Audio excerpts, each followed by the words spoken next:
तो दोस्तों, बाबा the explainer हाजिर है और आज मैं एक कन्नाडा हॉरर कॉमेडी फिल्म को एक्सप्लेन करूंगा जो कि बॉक्स ऑफिस पर ब्लॉकबस्टर साबित हुई है और काफी चर्चा में रही है, जिसका नाम है सू फ्रॉम सो।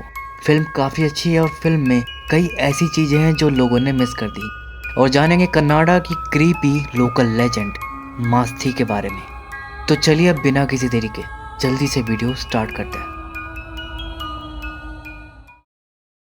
तो कहानी की स्टार्टिंग में हम अशोक नाम के लड़के को देखते हैं जो कि काम के बीच में सो गया था और सोते सोते एक डरावना सपना देख रहा था जिसमें वो मास्थी को देखता है जो एक तरह की स्पिरिट होती है, जिसके बारे में आपको आगे डिटेल में बताऊंगा। तो मास्थी उसके रूम में आती है जिसके लंबे लंबे नाखून थे, लंबे सफेद बाल थे और दिखने में बहुत भयानक थी। और वो एकदम से अशोक के ऊपर ही आती है जिससे अशोक एकदम से डरकर उठ जाता है। अब इसके पैलर में हम देखते हैं कि अशोक की दादी खत्म हो जाती है। अब अशोक यहाँ पर पेंट करने का काम करता था। नींद से उठकर वो काम ही कर रहा था कि तभी एक आदमी आकर बताता है कि उसकी दादी खत्म हो गई। इसके बाद गांव में ये बात फैल जाती है। फिर उनकी अंतिम क्रिया होती है और सब लोग उसमें शामिल होते हैं। यहाँ हम रवि नाम के कॉन्ट्रैक्टर को देखते हैं जिनकी गांव में काफी रिस्पेक्ट थी और सब उन्हें रवि अन्ना कहकर बुलाते थे। और गांव में जो इस तरह का इवेंट होता था, चाहे शादी हो या मैयत, रवि अन्ना को जरूर बुलाया जाता था। गाँव के रिचुअल, ट्रेडिशन वगैरह जो भी होते थे, इन सब का ध्यान रवि अन्ना ही रखते थे। तो रवि अन्ना को वहां पर बुलाया जाता है। फिर रवि अन्ना जो है वहां पर रिचुअल को करवाते हैं जिसमें रूम के अंदर वो लोग कुछ खाना वगैरह रख देते हैं मरने वाली दादी के लिए और बाकी पूर्वजों के लिए। और उनका बिलीव ये था कि सबकी आत्मा आएगी, भोग लगाएगी और चली जाएगी। इसके बाद ये सब खाना वो प्रसाद के रूप में सब में बांटेंगे। तो वो लोग ऐसे ही करते हैं, अंदर खाना वगैरह रख के दरवाजे को बंद कर देते हैं और फिर बाहर ही वेट करते हैं लगभग 10-15 मिनट तक, कि मतलब 10-15 मिनट के अंदर आत्माएं भोग लगा कर चली जाएंगी।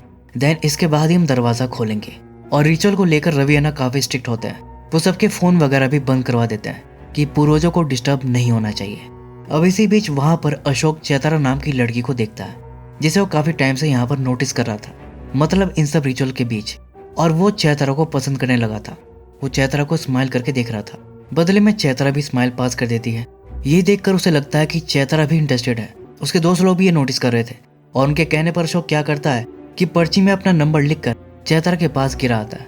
जिसके कुछ टाइम बाद अशोक का फोन बजता है और अशोक को लगता है कि ये चैतारा ने किया है, लेकिन उसका फोन जो था वो अंदर रूम में चार्जिंग पर लगा था। अब बावजूद इसके कि रवि अन्ना ने सबको मना कर रखा था, लेकिन अशोक को ये मौका नहीं गंवाना था। तो क्या करता है कि सबके सामने ही अंदर चला जाता है और अपना फोन उठाता है। लेकिन यहाँ उसे पता चलता है कि चैतारा ने उसको कॉल नहीं किया था, बल्कि वो तो फालतू कंपनी वालों का कॉल था। रही बात चैतारा की, तो उसने वो पर्चा उठाया ही नहीं था, इनफैक्ट उसने देखा ही नहीं था। तो अशोक का तो यहाँ गंदे वाला कट जाता है। और फिर जब वो वहां से बाहर आता है तो बाहर रवि अन्ना खड़े थे गुस्से में तमतमाए हुए। अशोक बोलता है कि वो मैं फोन अंदर भूल आया था। तो रवि अन्ना उसके सर पर टपली मारते हैं और डांटते हैं कि बेवकूफ, 10 मिनट रुक नहीं सकते थे? मैंने मना किया था ना अंदर जाने के लिए, समझ में नहीं आती तुम्हें? और सब लोग ये देख रहे थे। चैतारा के सामने ही उसकी धुल जाती है। मतलब अशोक अपने ही घर में अपना फोन लेने गया था, जिस पर रवि अन्ना उसको डांट रहे थे, मार रहे थे। लेकिन अशोक कुछ नहीं कहता क्योंकि रवि अन्ना के सामने गांव में किसी की हिम्मत नहीं है, उसमें भी नहीं थी। लेकिन वो मन में सोच लेता है कि इसका बदला मैं एक दिन लेकर रहूंगा। फिर इसके बाद हम रवि अन्ना को देखते हैं जो कि कुछ लोगों के साथ ड्रिंक कर रहे थे और अभी भी वो अशोक की हरकत से गुस्सा थे। कहते कि रिचुअल के बीच में उसे नहीं जाना चाहिए था। भूत प्रेत का चक्कर बहुत खराब होता है, अगर कोई इस पर आ जाता तो हम क्या करते? और तभी यहाँ पर वो मास्थी का जिक्र करते हैं जो कि एक ईवल स्पिरिट है। उसके बारे में थोड़ा बहुत ही बताते हैं, ज्यादा नहीं बताते, इसलिए मैं आपको डिटेल में बताता हूँ। तो कन्नाडा और टुलु फोकलोर में मास्थी एक ऐसी ईवल स्पिरिट है जो अतिरिक्त इच्छाओं के कारण भटकती रहती है। ये अक्सर एक औरत के रूप में दिखती है, सफेद साड़ी पहने, सफेद बाल, और रात के वक्त अकेली सड़कों या जंगलों के रास्ते में मिलती है। ये स्पिरिट काफी चालाक होती है और छलावे की तरह अपना रूप बदल सकती है। जैसे अगर आप मर्द हो तो ये औरत बन जाती है, और अगर औरत हो तो मर्द। कभी कभी ऐसी आवाजें करती हैं जैसे पायल की खनखन, या पीछे पीछे आती है, या आपसे बीड़ी या दारू मांग सकती है। और अगर आप मना करते हो तो ये आपको परेशान कर सकती है, जैसे रास्ता भुलवा देना, भटका देना, या आपको पॉजेस भी कर सकती है। तो ये होती है मास्थी, जिसे अशोक अपने सपने में देखकर डर गया था। खैर, अब इसके बाद गांव में एक दूसरा इवेंट होता है और ये खुशी वाला था। मतलब गांव में शादी होती है, वहां पर भी रवि अन्ना को बुलाया जाता है। सब कुछ सही से वहां पर होता है, नाच गाना, भोज वगैरह और पीना वीना भी। शादी में भावा करके कैरेक्टर भी आता है जो कि फिल्म में कॉमेडी एलिमेंट को लेकर काफी पॉपुलर हुए हैं। अब भावा यहाँ पर नाम नहीं बल्कि कनाडा में ये दामाद को बोला जाता है। और भावा यहाँ पर नेक्स्ट लेवल के नशेड़ी दिखाए गए हैं। अब शादी में मुफ्त की दारू पीने को मिल रही थी तो खूब पी पाकर ड्रामा करते हैं और वहीं पड़ जाते हैं। खैर बाकी रवि अन्ना और अशोक वगैरह जो भी लोग थे सब बढ़िया से डांस वांस करते हैं, खूब एंजॉय करते हैं और उसके बाद अपने घर जा रहे होते हैं। लेकिन इसी बीच एक मैटर हो जाता है और अगर गांव में कुछ छोटा मोटा मैटर भी हो जाता है तो भी ये लोग रवि अन्ना के पास ही जाते हैं। तो रवि अन्ना के पास जाकर ये लोग बता देते हैं और मैटर चैत्रा के घर का था। तो हुआ ये था कि कोई आदमी खिड़की से अंदर बाथरूम में झांक रहा था और बाथरूम में उस टाइम दादी नहा रही थी। अब ये पता चलने के बाद तो वो सब यही बोलते हैं कि छी कितना गंदा आदमी है यार, इसको तो नहीं छोड़ेंगे। लेकिन दादी ने उस टाइम अपने चश्मे नहीं लगा रखे थे तो वो उसे पहचान नहीं पाई थी। तो रवि अन्ना बाथरूम साइड जाकर देखते हैं कि उस बंदे का कोई सुराग मिल जाए। अब उन्हीं के साथ एक लड़का था जो कहता है कि अगर वो खिड़की के पास चढ़कर देख रहा होगा तो पक्का उसने हाथ वाथ यहाँ लगाया होगा तो उसके फिंगरप्रिंट्स यहाँ पर होंगे, जिससे पुलिस उसे आराम से पकड़ सकती है। लेकिन इसी दौरान वो खुद ही अपना हाथ दीवार पर फेर रहा था, जिस पर रवि अन्ना बोलते हैं कि अरे इससे तो तुम्हारे फिंगरप्रिंट भी पुलिस को मिलेंगे। तो बोलता है लेकिन मैं तो आपके साथ हूँ ना, आप पुलिस को ये बता देना। तभी वो देखते हैं कि एक मिनट, ये लड़का तो हमारे यहाँ का नहीं लग रहा। वो पूछते हैं कि तू है कौन वैसे, शादी में तुम थे भी? तो वो बताता है कि मैं गिरीश, सतीशा आंटी का लड़का। रवि अन्ना आखिरी पैग मैंने ही तो आपको पिलाया था। रवि अन्ना को इस गिरीश पर ही शक हो रहा था, लेकिन नशे में उन्हें ठीक से याद नहीं था और न ही उसके खिलाफ कोई सबूत था, तो उसे जाने देते हैं। फिर अगले दिन गांव में एक और मैटर हो जाता है। गांव में ये बात फैल रखी थी कि अशोक जो है कल रात को बहुत अजीब बिहेव कर रहा था और सबका ये कहना था कि उसके अंदर कोई आत्मा आ गई है, वो पोजेस्ड है। और सबका ये मानना था क्योंकि जब रूम में आत्मा मौजूद थी तब अशोक बीच में ही वहां चला गया था और इसीलिए आत्मा ने उसे पोजेस कर लिया है। तो पूरे गांव में ये सब बातें चल रही थी। जो अशोक की खुद की बहन थी वो भी बता रही थी कि कैसे अशोक भैया की आंखें लाल लाल और चौड़ी हो रखी थी और उनके लंबे लंबे नाखून निकल आए थे। ये सब डरावनी बातें वहां पर चल रही थी। पूरे गांव में डर का माहौल था भयंकर। और दूसरी तरफ अशोक जो कि सो रहा था, उसके चेहरे पर ये लोग पूरा भभूत वगैरह लगा दिए थे जिससे कि आत्मा जो है वो शांत रहे। तभी अशोक की नींद खुलती है और अपने चेहरे को देखता है कि ये सब क्या है और फिर वो पिछली रात का याद करता है और यहाँ पर पता चलता है कि एक्चुअल में कल हुआ क्या था। तो असल में बाथरूम में झांकने वाला अशोक ही था। उसे लगा कि अंदर चैत्रा है लेकिन वहां पर दादी नहा रही थी। अशोक यहाँ पर खुद को एक ऑकवर्ड सिचुएशन में पाया और घबरा कर भाग गया, लेकिन दादी ने उसको देख लिया था। मतलब क्लियर तो नहीं लेकिन इतना तो पता चल गया था ना कि कोई बाहर से झांक रहा है, तो वो सबको बता दी। जिसके बाद ये बात फैल गई कि कोई ठरकी खिड़की से बाथरूम के अंदर झांक रहा था। तो अशोक यहाँ पर डरकर छुप गया था। फिर जब ये लोग आए और उस आदमी को पकड़ने की प्लानिंग कर रहे थे, दीवार पर लगे फिंगरप्रिंट्स की बात कर रहे थे, तो वो सब अशोक छुपकर सुन रहा था और वो डर गया था कि कहीं मैं पकड़ा ना जाऊं। फिर जब सब चले जाते हैं तो मौका देकर सबूत मिटाने जाता है। वहां पर पानी डालकर फिंगरप्रिंट्स मिटाने लगता है, लेकिन तभी वहां पर कोई टॉयलेट करने आता है तो अशोक तुरंत छुप जाता है। इसी बीच उसका पैर वहां पड़ी एक बोतल पर पड़ जाता है जिससे आवाज होती है और बंदे को पता लग जाता है कि वहां पर कोई है। वो कहता है कि कौन है इधर, जिस पर अशोक सीधा वहां से भाग खड़ा होता है। फिर बाकी लोग भी उसको देख लेते हैं, फिर वो भी उसके पीछे भागते हैं और आखिरकार वो अशोक को पकड़ ही लेते हैं। अब अशोक यहाँ पर क्या कर रहा था कि वो अपना चेहरा छुपा रखा था और साथ साथ हिलडुल भी रहा था ताकि वो उसको ठीक से देख ना पाए, पहचान ना पाए कि कौन है। लेकिन वो गांव के लोग थे, वो लोग बिना चेहरा देखे उसके हिलते डुलते हुए बता देते हैं कि ये तो रमेश का लौंडा अशोक है। लेकिन उसकी हरकतें देखकर उनको लगता है कि ये ऐसे क्यों कर रहा है, कहीं आत्मा वात्मा तो नहीं आ गई इसके ऊपर, क्योंकि अशोक जो है रूम में गया था जब वहां पर आत्मा प्रेजेंट थी। बस तभी अशोक के दिमाग में आइडिया आता है कि यही करता हूँ, पोजेस होने का नाटक करता हूँ। फिर वो और जोर से नाटक करने लगता है, जैसे कोई आत्मा आ जाती है ना वैसे करके एक्टिंग करने लगता है। तो इन्हें लगता है कि भैया ये तो सच में पोजेस्ड है और इस तरह ये बात पूरे गांव में फैल गई, जबकि अशोक असली में पोजेस नहीं है, वो नाटक कर रहा है।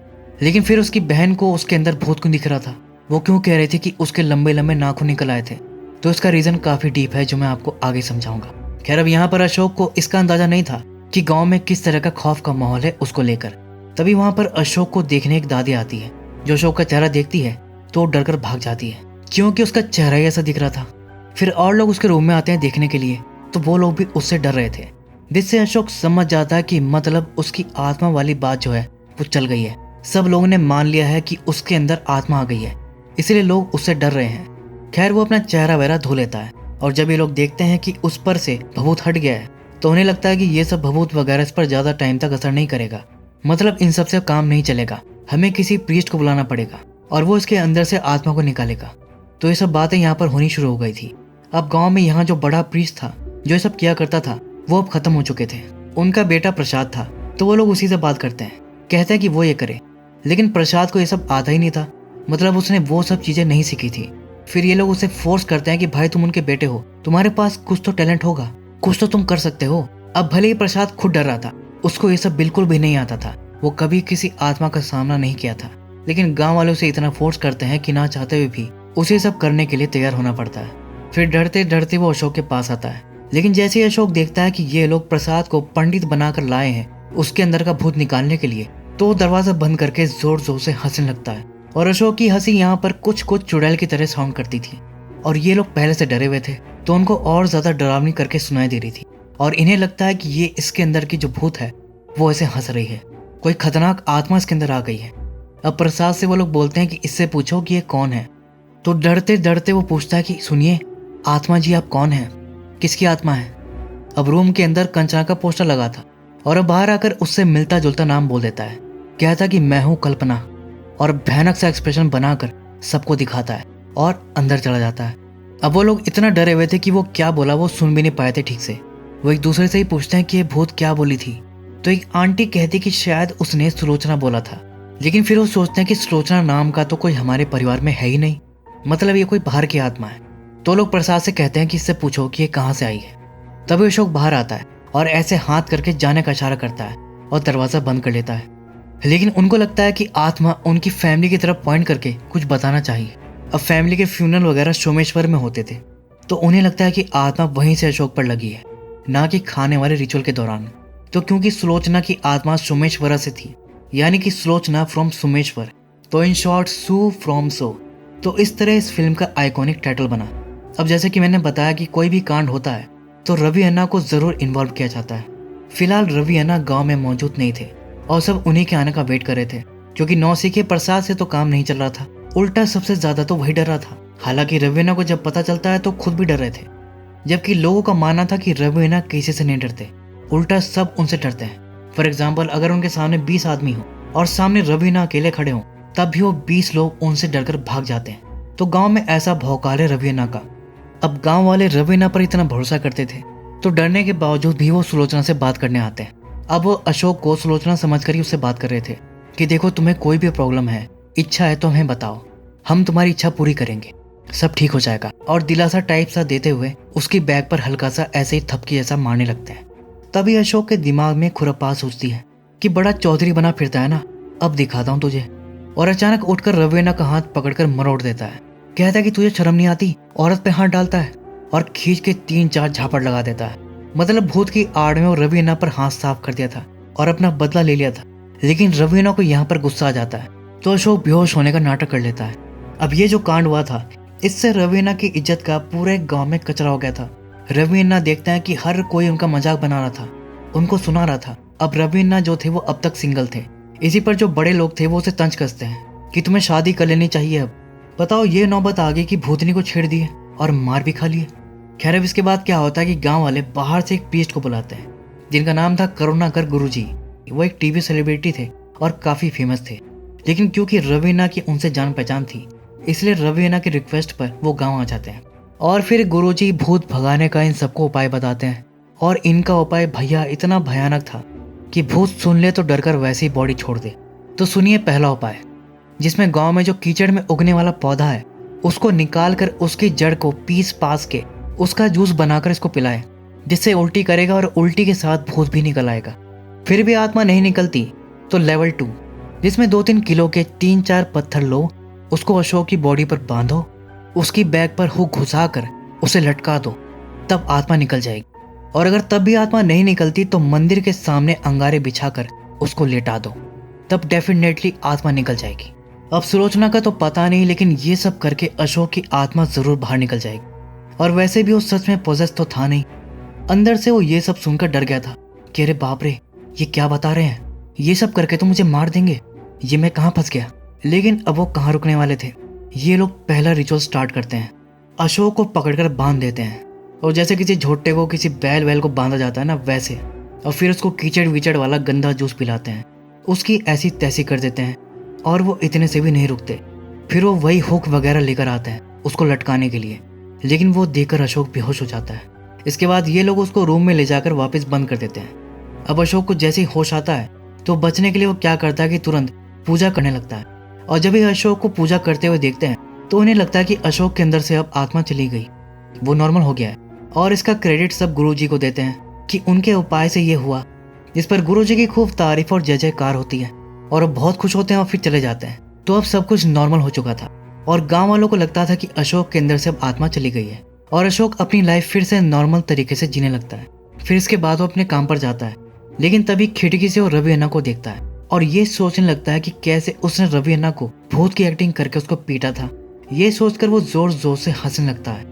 जैसा कि मैंने बताया था कि उसकी हंसी चुड़ैल जैसी थी और वो पागलों की तरह हंस रहा था। तो वहीं पर उसका जो साथी था वो उसको ऐसे हंसते हुए देख लेता है और उसको ये थोड़ी ना पता था कि वो क्यों हंस रहा है। वो तो ये सोचकर डर जाता है कि इसके अंदर आत्मा फिर से आ गई और वो वहां से भाग जाता है। फिर इसके बाद अशोक के साथ कुछ कोइंसिडेंस होते हैं। लाइक वो दूध लेने जाता है तो दूध वाले भैया की पत्नी पीछे से बताती है कि उनका बछड़ा मर गया, जो शायद किसी बीमारी से मरा होगा, लेकिन उसका ब्लेम अशोक पर ही लगता है। यानी वो फिर गलत समय पर गलत जगह मौजूद था और क्योंकि पहले से उसके अंदर आत्मा थी, ऐसी बात फैली थी, इसलिए ये सोचते हैं कि आत्मा अभी भी है और उसकी नेगेटिव एनर्जी से ये हुआ है। वो मनुष्य है, लेकिन अशोक से वो सीधा नहीं कहते। वो वहां से चला जाता है और गांव में घूमने लगता है। फिर रास्ते में उसे एक लड़का दिखाई देता है जो कि खेल खेल में वहां पर पेपर जला रहा था। तो अशोक उसको मना करता है, जिससे वो बच्चा डर कर वहां से भाग जाता है और जलता हुआ पेपर वहीं गिरा दिया था। लेकिन अशोक इस पर ध्यान दिए बिना ही चला जाता है और आग से वहां एक भूस में आग लग जाती है और वहां से एक लेडी देख रही थी। उसने उस बच्चे को और वो सब तो नहीं देखा था, उसने सिर्फ इतना देखा कि भैया अशोक वहां पर था और उसके देखने भर से एक भूस में आग लग गई और उसे लगा कि अशोक के अंदर आत्मा फिर से आ गई है और उसी आत्मा ने यह किया है। तो गांव वाले फिर से अशोक से डरने लग जाते हैं। इन सब चीजों से हमें यह समझ आता है कि कैसे मिसबिलीफ फैलता है और स्ट्रॉन्ग होता है और इसे कहते हैं कन्फर्मेशन बायस। जैसे कि बोला जाता है कि काली बिल्ली रास्ता काट जाए तो कुछ गलत होगा, और मान लो कि काली बिल्ली सच में आपका रास्ता काट जाए, फिर अगर कुछ भी गलत होगा तो ब्लेम बिल्ली पर ही जाएगा, क्योंकि पहले से मिसबिलीफ फैला हुआ है कि काली बिल्ली रास्ता काटे तो गलत होगा। तो अगर नहीं भी मानते होगे तो भी मानने लग जाओगे। इसी को कहते हैं कन्फर्मेशन बायस, जिसे यहाँ सटायरिकल कॉमेडी के द्वारा हमें समझाने की कोशिश की जा रही है। और यही रीजन था कि अशोक की बहन को उसमें भूत दिख रही थी, उसके लंबे लंबे नाखून निकलते हुए दिख रहे थे, क्योंकि कहानी और अफवाहों पर आप जितना ज्यादा बिलीव करोगे और उसके ऊपर कन्फर्मेशन बायस होगा तो वो सब भी दिखने लगता है, वो सब सुनाई देने लगता है जो नहीं होता।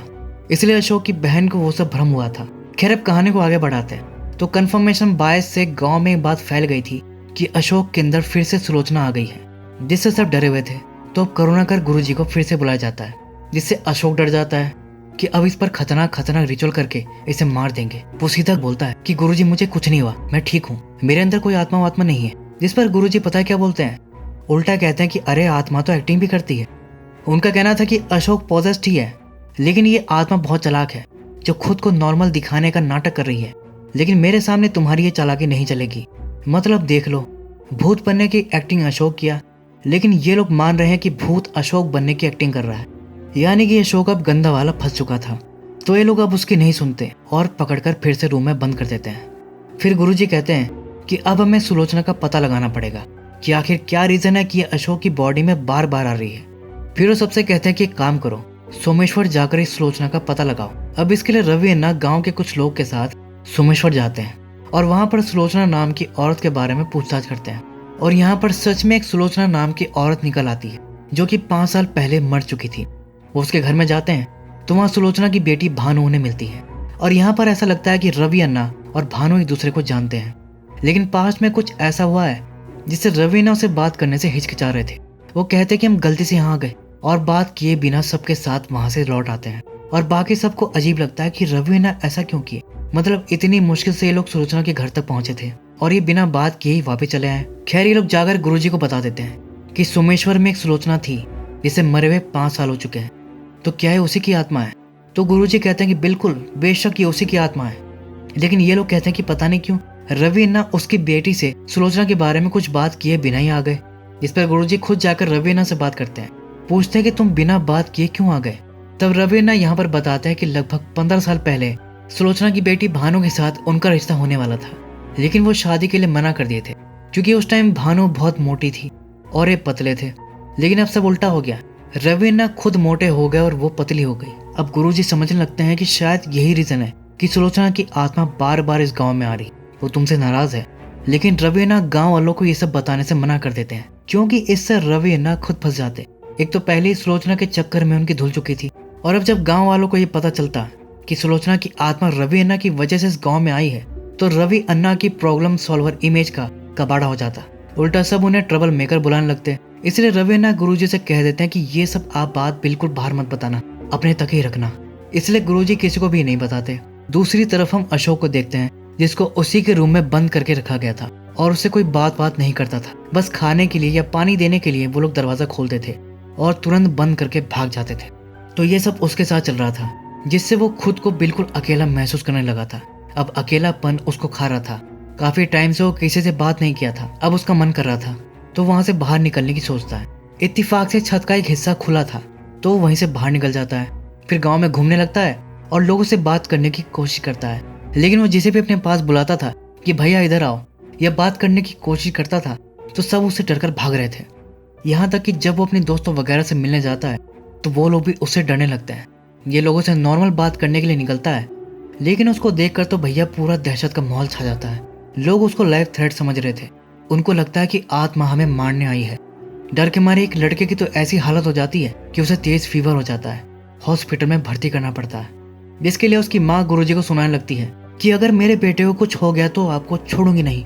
बाकी गांव वाले भी गुरुजी से काफी नाराज थे। कहते कि हम पता नहीं आपको क्यों बुला लिए, किसी और को बुला लेते, एक आत्मा तक नहीं भगा पा रहे, बताओ। लेकिन गुरुजी क्या करते, वो ये भी नहीं बता सकते थे कि आत्मा गांव में क्यों आई है, क्योंकि रवीना बताने से मना किए थे। इसलिए वो चाह रहे थे कि आत्मा खुद से बता दे कि वो क्या चाहती है, बजाय इसके कि वो गांव वालों को अपनी रवीना वाली थ्योरी बताएं। तो इसके लिए वो क्या करते हैं कि सब गांव वालों से बोलते हैं कि एक काम करो, सुलोचना की बेटी को लेकर आओ, वो इससे बात करेगी और शायद वो इसको बता दे कि गांव में क्यों आई है और क्या चाहती है। लेकिन उसे यहाँ लाएगा कौन, क्योंकि उसका चाचा बदमाश टाइप का आदमी था। सुलोचना के जाने के बाद वो भानु का अकेला रिश्तेदार था और वही उसकी जिम्मेदारी ले रखा था। तो यहाँ पर अब इन्हें भानु के चाचा के टक्कर का कोई कमीना आदमी चाहिए था, और वो आदमी था भावा, नंबर 1 नशेड़ी, लेकिन बदमाश टाइप का भी। फिर इनके कहने पर भावा इस सुमेश्वरम से भानु को लेकर आता है। अब भानु तो भावुक हो जाती है, ये सोचकर कि उसकी माँ वापस आ गई। वो अशोक के पास जाती है और वो उसमें अपनी माँ को ही देख रही थी, और वही समझकर उससे बात करने लगती है। लेकिन अशोक साफ बोल देता है कि देखो, किसी पर भी यकीन मत करना, मेरे अंदर तुम्हारी माँ की आत्मा नहीं है। लेकिन वो कहती कि मुझे ऐसा लग रहा है कि मेरी माँ यहीं कहीं है और मैं उनसे बात करना चाहती हूँ। और फिर जो भी उसके मन की बात थी सब बोलने लगती है, जिसमें वो ये बताती है कि माँ, आपके जाने के बाद मैं बिल्कुल अकेली हो गई हूँ। चाचा हर वक्त मुझे सताते हैं और कोई मेरी सुनने वाला नहीं है, मैं बिल्कुल अकेली हूँ। अशोक यहाँ पर उसका दर्द समझने लगता है, क्योंकि उसके साथ भी सेम चीज हो रही थी। क्योंकि अशोक भी काफी टाइम से अकेला फील कर रहा था, उसके पास भी कोई नहीं था उसकी सुनने वाला, इसलिए वो उसके दुख को समझने लगता है, उससे रिलेट कर पाता है। भानु यहाँ पर उससे सब बातें करती है और अशोक उसकी सब बातें सुनता है। फिर इसके बाद वो वहां से चली जाती है। तब गुरुजी उससे पूछते हैं कि तुमने माँ से क्या बात करी, तो ये बताती है कि मैंने नॉर्मल बातचीत करी। ये भी बताया कि पड़ोस वाली सुजाता का रिश्ता होने वाला है, जिस पर वो कहते हैं कि इस बार जब आना तो बात करके जानने की कोशिश करना कि वो यहाँ पर क्यों आई है और क्या चाहती है, इस बारे में भी बात करना।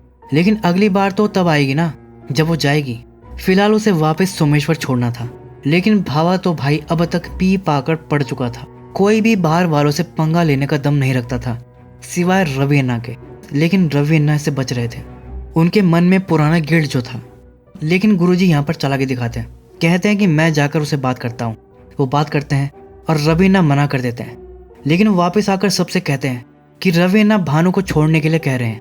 तो इस तरह रवि अन्ना को भानु को छोड़ने जाना पड़ता है, और अब इसी तरह यह सिलसिला चालू रहता है। रवि अन्ना ही भानु को लेकर आते थे, फिर वो अशोक से अपनी माँ समझकर उससे बात करती थी और मन हल्का करके चली जाती थी। और इस दौरान रवि अन्ना और भानु एक दूसरे के करीब आने लगते हैं। फिर एक रात अशोक की बहन उसको पानी देने जाती है, लेकिन जैसे ही दरवाजा खोलती है तो क्या देखती है कि अशोक मास्ती में बदल चुका है। वो उसका हाथ पकड़कर अंदर खींच लेता है और एकदम से उसके ऊपर आता है, जिससे डरकर वो एकदम से उठ जाती है। उसने फिर एक डरावना सपना देखा था और अब वो बहुत डर गई थी। कहती कि अब मैं इस घर में नहीं सोऊंगी, मुझे बहुत डर लगता है। जिस पर सब उसे लेकर अपने चाचा के घर सोने चले जाते हैं। फिर आधी रात में अशोक की आंख खुलती है तो देखकर चौंक जाता है कि दरवाजा खुला था और घर खाली था, कोई भी नहीं था। वो फोन करता है तो फोन बंद आ रहा था। जिससे अब उसे घबराहट होने लगती है और अब उसे एक अजीब सा डर लग रहा था। अब उसे अंधेरे में लगता है कि जैसे वहाँ कोई खड़ा है, लेकिन जब वो लाइट ऑन करता है तो वो कपड़े थे। तभी दरवाजे पर बड़े बड़े हाथ दिखाई देते हैं। कोई जोर जोर से दरवाजा पीट रहा था, जिससे और डर जाता है। लेकिन वो भानु थी। कहती कि अशोक, मैं भानु, जल्दी दरवाजा खोलो। तब जाकर अशोक दरवाजा खोल देता है और वो तुरंत उसके गले लगकर रोने लगती है। और फिर इसके बाद वो उसे अपनी सबसे बड़ी जो तकलीफ है वो बताती है कि उसका चाचा अक्सर दारू पीकर उसके घर आता है, उससे झगड़ा करता है, गाली गलौज करता है और कई बार गलत हरकत भी करता है। और सिर्फ वो नहीं, उसके जो दोस्त लोग हैं वो भी ये सब करते हैं। और आज भी वो उसके साथ जबरदस्ती कर रहा था, लेकिन वो उसे छुड़ाकर भाग आई। अब ये सब सुनकर तो अशोक को बहुत खराब लगता है। सुलोचना की एक्टिंग करते करते वो लिटरली खुद को सुलोचना समझने लगा था। अपनी बेटी के लिए उसके मन में ममता जाग जाती है और वो फैसला कर लेता है कि अब वो उसके साथ कुछ भी गलत होने नहीं देगा और उसके चाचा को भी सबक सिखाएगा। बस फिर क्या था, अगले दिन वो सारी वारी पहनकर, चेहरे पर भभूत वगैरह लगाकर कंचना जैसा गेटअप लेकर निकलता है। गांव के लोग जब उसको ऐसा देखते हैं तो वो तो बहुत डर जाते हैं और भागने लगते हैं कि भागो भागो, भूत आ गई। फिर अशोक इसी गेटअप में भानु के घर जाता है, जहां उसका चाचा दारू पीकर सोया पड़ा था। वो उसको ऐसे दिखाता है जैसे उसके अंदर सुलोचना की आत्मा है। कहता कि तेरी हिम्मत कैसे हुई मेरी बेटी के साथ ऐसा करने की, और फिर उसे बुरी तरह से धोता है।